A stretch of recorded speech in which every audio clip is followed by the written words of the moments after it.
school, South Colchester Academy, sits beside a beautiful river. The little river that runs through our community of Brookfield, Nova Scotia, empties into the SCA River system and finally ending up in the Bay of Fundy. This river has been the lifeblood of our village for fishing, farming, and forestry.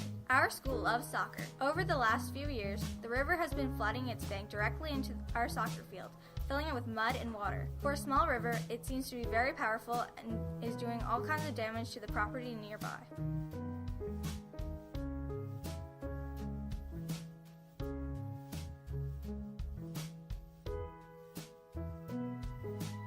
Mr. Fitzgerald had the class sit and discuss what we might do to prevent damage to our soccer field. We learned that rivers flood all the time and this can actually be good for our soccer field, but it can be hard to put back together after the floods. We were able to go down and test how strong the river was flowing.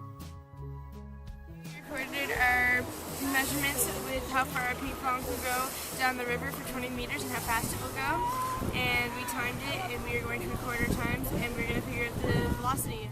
It was one of the warmest days ever recorded in February, so rain and snowmelt arrived all on the same day. We got turns to toss wood and a few ping pong balls into the river and time them as they flowed down the 20-meter stretch. We collected our data and did an analysis with Mr. Fitzgerald. We used Minecraft to build rivers, making sure there were turns to slow the river down and vegetation to support the banks. Our class used the stream table to model the part of the river which overflows. We tried to determine how the water flowed down the river and where the most erosion would occur. Dr. Harper, a biologist in British Columbia, spoke over a video chat with our class. He explained that the health of the river relied on the vegetation that surrounded it. He told us that trees and plants would help protect the banks from erosion and also feed and cool the river, which helps the living things in the river. Mr. Hamilton, an expert on our river, explained how the river is more than just flooding our soccer field. Because of forestry and farming, over time, people have straightened the river and cut down trees, which has increased the speed of the river and reduced the health of the river system and the fish and plants that live there. After gathering all this information,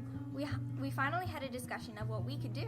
First, we realized that if we really want to protect our soccer field, we need to change the river. We need to grow trees and plant things along the riverbanks. We identified people in our community who could help brainstorm a few good ideas. A group of us went to speak with Mr. Crew, who teaches forestry, about planting trees along our part of the river. We decided that our next steps would be to make petitions, newspaper articles, and send letters to groups who could help. In the end, our grade 7 class learned that by helping the river and our soccer field, we were going to make the river better for everyone who lived in the community.